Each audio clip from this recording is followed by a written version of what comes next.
Hello my dear listener, कैसे हैं आप सब। उम्मीद करते हैं कि आप सब ठीक होंगे। आपके लिसनर आपके लिए आपकी कहानी कंटिन्यू करने जा रही है, दो जिस्म एक जान। तो चलिए इस कहानी को शुरू करते हैं। रूम में अनिरुद्ध अनाया के नेक पर बेतहाशा किस किए जा रहा था। दोनों अपने अपने होश खो रहे थे। अनिरुद्ध ने अनाया की कॉलर बोन पर किस करते हुए कहा, जान आज रात की पार्टी में आप यही साड़ी पहनोगी। अनाया ने कह के अनिरुद्ध की तरफ अपना चेहरा कर दिया और अनिरुद्ध के होठों पर अपने होठ रख दिए। अनाया बड़े प्यार से अनिरुद्ध के लिप्स पर किस कर रही थी।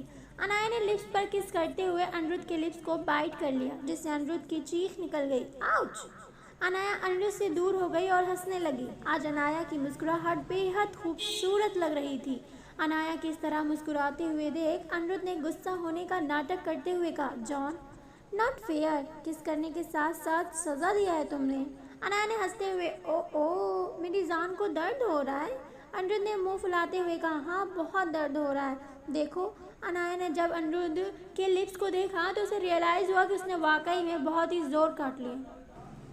अनाया बड़े प्यार से कहा, आई एम सॉरी जान, हमने तो बस मजाक किया था, हमें नहीं पता था आपको लग जाएगी।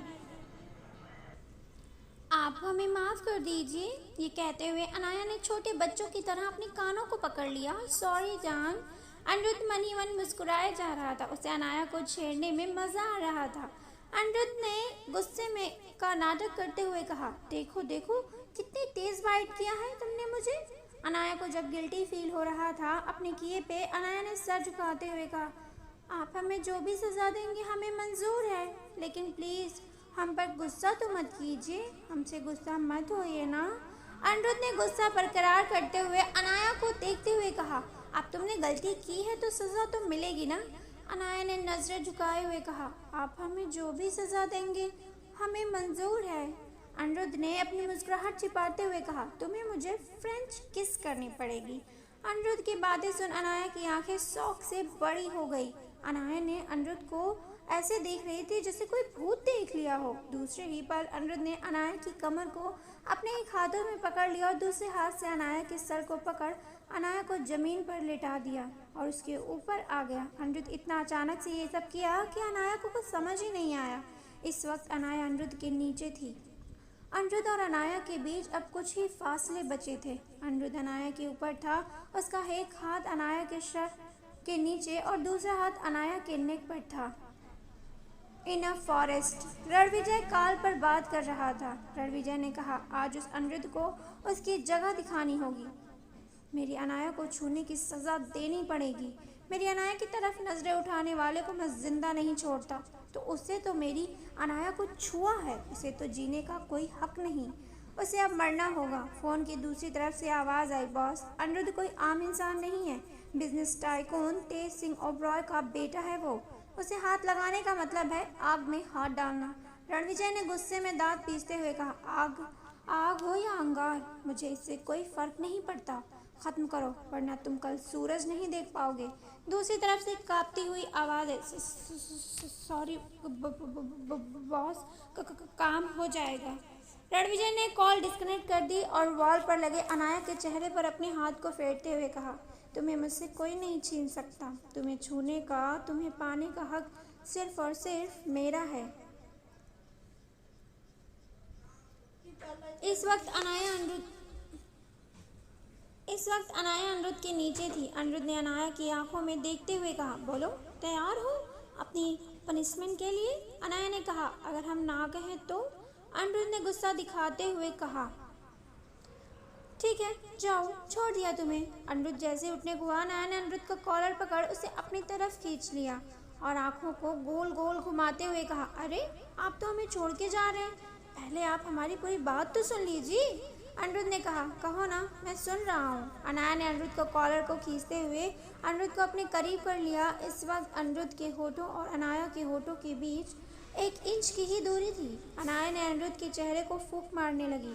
अनिरुद्ध के बॉडी में करंट सा दौड़ गया। अनाया ने मजे लेते हुए कहा, आपको तो फ्रेंच किस चाहिए थी ना, लेकिन आपकी तो कंडीशन अभी से ख़राब हो गई।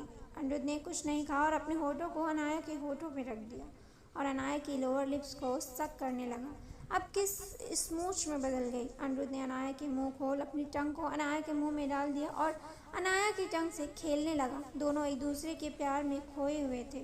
कैंपस। दिया वापस अपनी टेबल पर आकर बैठ गई और जैसे ही उसने अपनी बुक ओपन की तभी एक लड़के ने दिया की बुक उठा ली। दिया ने जब अपनी नजरें उठा के देखा, वो वही लड़का था जो फील्ड में उसे एटीट्यूड दे रहा था। वो लड़का दिया की बुक लिए मुस्कुराए जा रहा था। दिया चेयर से उठी और कहा, क्या बदतमीजी है, मेरी बुक वापस करो। लड़के ने हंसते हुए जिस हाथ में बुक लिया था उसे ऊपर हवा में उठा दिया और कहा, ले लो अपनी बुक, मैंने कहाँ मना किया है। दिया ने जैसे ही बुक लेने के लिए अपना हाथ उठाया, उस लड़के जिसका नाम अभिमान था उसने अपने हाथ को और ऊपर कर लिया। दिया बार बार कोशिश कर रही थी लेकिन वो हर बार नाकाम हो गई। अभिमान लगातार दिया को परेशान कर रहा था। तभी किसी ने अभिमान के पीछे से अभिमान के हाथों से दिया की बुक ले ली और दिया की तरफ बढ़ा दिया। दिया ने कुछ नहीं कहा, बस एक टक उस शख्स को देखे जा रही थी। वो शख्स कोई और नहीं अमय था। अभिमान जैसे पीछे मुड़ा, अमय से टकरा गया क्योंकि अमय ठीक अभिमान के पीछे खड़ा था। अमय ने दिया को देखते हुए अभिमान से कहा, से सॉरी। अभिमान शौक से बस अमय का चेहरा देख रहा था। अभिमान ने अमय से कहा, मैं क्यों सॉरी बोलूँगा, शुरू उसने किया था हमारे बॉल को ख़राब करके, खत्म मैं करूँगा। अमय ने अभिमान को देखते हुए कहा, बस अभिमान, जो तुम कर रहे हो वो बदतमीज़ी है। अमय ने दिया को पॉइंट करते हुए कहा, उसने जो किया उसका रीज़न था, बट जो तुम कर रहे हो वो मिसबिहेव है, तो माफ़ी मांगो। अमय चुपचाप खड़ा बस अमय को देखे जा रहा था। अमय ने गुस्से में चीखते हुए कहा, मैंने कहा सॉरी बोलो, वरना। कॉलेज का हर स्टूडेंट जानता था कि अमय का गुस्सा कितना खतरनाक है। अगर वो गुस्से में होता है तो उसके सामने कोई भी इंसान हो उसे फ़र्क नहीं पड़ता और उसका गुस्से का सामना करना एक तूफान के सामने करने जैसा है।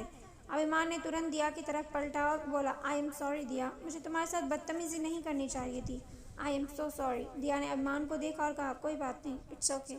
सॉरी बोल के सभी लड़के वहाँ से चले गए। अमय जैसे ही जाने को हुआ, दिया ने उसका हाथ पकड़ लिया और कहा, तुम कहाँ जा रहे हो, मुझे तुमसे कुछ बात करनी है। अमय बस अपने हाथ को देख रहा था जिसे दिया ने पकड़ रखा था। दिया ने आज पहली बार बड़े हक से अमय का हाथ पकड़ा हुआ था। अमय को दिल में सुकून मिल रहा था। उसके चेहरे पर एक चमक थी लेकिन दिया ने हाथ छोड़ दिया। दूसरे ही पल अमय का चेहरा फूल की तरह मुरझा घिसा गया। दिया अमय के सामने आई और कहा, क्या कर रहे हो, ये तुम और क्यों कर रहे हो, बोलो। स्टैचू बनकर खड़ा रहा। उसकी नज़र बस उस हाथ पर थी जिसे कुछ वक्त पहले दिया ने पकड़ रखा था। दिया ने अमय को देखते हुए कहा, तुम्हें सुनाई नहीं दे रहा, मैंने कुछ पूछा है, क्यों कर रहे हो ये, और क्यों पड़े हो मेरे पीछे, चाहते क्या हो तुम। ये अच्छे होने का नाटक मत करो, तुम पर सूट नहीं करता। लड़कियों का टिश्यू पेपर की तरह यूज़ करके उन्हें छोड़ देने वाले बदतमीज़ी पर लेक्चर देते हुए अच्छे नहीं लगते। जैसे ही अमय ने ये सुना, वो गुस्से में पर कंट्रोल खोने लगा और दिया की बाजुओं को पकड़ उसे अपने करीब की ओर चीखते हुए कहा, बकवास बंद करो अपनी, तुमने खुद को समझ क्या रखा है, जो मन में आता है बस बोल देती हूँ, तुम्हें समझ में भी आ रहा है तुम कह क्या रही हो। अमय का गुस्सा बढ़ता जा रहा था और दिया के बाजुओं पर उसकी पकड़ कसती जा रही थी। अमय का चेहरा गुस्से से लाल था, उसकी आंखों में जैसे अंगारे धधक रहे थे। अमय का चेहरा किसी हैवान से कम नहीं लग रहा था। दिया ने उसके चेहरे को देख डर गई और डरते हुए कहा, अमय मुझे दर्द हो रहा है। दिया के मुंह से ये 3 लफ्ज़ बड़ी ही मुश्किल से निकले थे। अमय ने अपने गुस्से के सामने दिया की आवाज़ जैसे सुनाई ही नहीं दे रही थी। उसके ऊपर जैसे खून सवार था। अमय बस गुस्से में दिया को हर्ट करते जा रहा था। दिया की आंखों से आंसू आ गए और जैसे ही दिया की आंखों का आंसू उसके चेहरे पर आए, अमय ने एक झटके में दिया को छोड़ दिया और वहाँ से चला गया। दिया वहीं ज़मीन पर बैठ रोने लगी। उसे कुछ समझ नहीं आ रहा था कि आज अमय को क्या हो गया था। इतना गुस्सा, इस कदर की हैवानियत देख आज दिया को अमय से डर लग रहा था। दिया ने रोते हुए कहा, क्यों क्यों कर रहा है ये सब, वो क्यों, आखिर क्या चाहता है मुझसे, और क्या गलत कहा हमने, जो किया है उसने वही कहा हमने, लेकिन ये दिल ये मानने को क्यों तैयार नहीं हो रहा कि अमय ऐसा नहीं है, मैंने कुछ गलत नहीं किया है। दिया को अमय की आंखों में एक जुनून दिखा, अपने लिए एक एहसास दिखा जो दिया को परेशान कर रहा था। उसे समझ नहीं आ रहा था कि उसके साथ ही क्या हो रहा है। जो सिया ने कहा वो सच है या फिर वो जो अमय की आंखें बयां कर रही थी। इन सब उलझनों में दिया खुद को जकड़ा हुआ महसूस कर रही थी। उसका दिल अमय की गलत मानने को तैयार नहीं था और उसका दिमाग सिया की बातों को सच मान बैठा था। दिल और दिमाग की कशमकश में दिया झुंझला सी गई। वो अपने दिल की सुनना चाहती थी। अमय से पूछना चाहती थी कि अमय ने ऐसा किया है कि नहीं, लेकिन उसका दिमाग अमय को गलत मान चुका था। रूम में अनिरुद्ध और अनाया एक दूसरे को किस करने में डूबे हुए थे। आज वो पूरी दुनिया को भूल बस एक दूसरे को किस किए जा रहे थे। आज इन दोनों के बीच कोई नहीं था। आज वो दोनों एक दूसरे को अपने प्यार का एहसास करा रहे थे। आज इन्हें डिस्टर्ब करने वाला भी कोई नहीं था। अनिरुद्ध को जब एहसास हुआ कि अनाया को सांस लेने में प्रॉब्लम हो रही है तो उसने अनाया को छोड़ दिया और उसके ऊपर से हट गया। अनाया के बगल में लेट गया और अनिरुद्ध और अनाया लंबी लंबी सांसें ले रहे थे। अनिरुद्ध ने अपनी सांसों को नॉर्मल करते हुए कहा, जान, तुमने तो इमरान हाशमी को भी पीछे छोड़ दिया।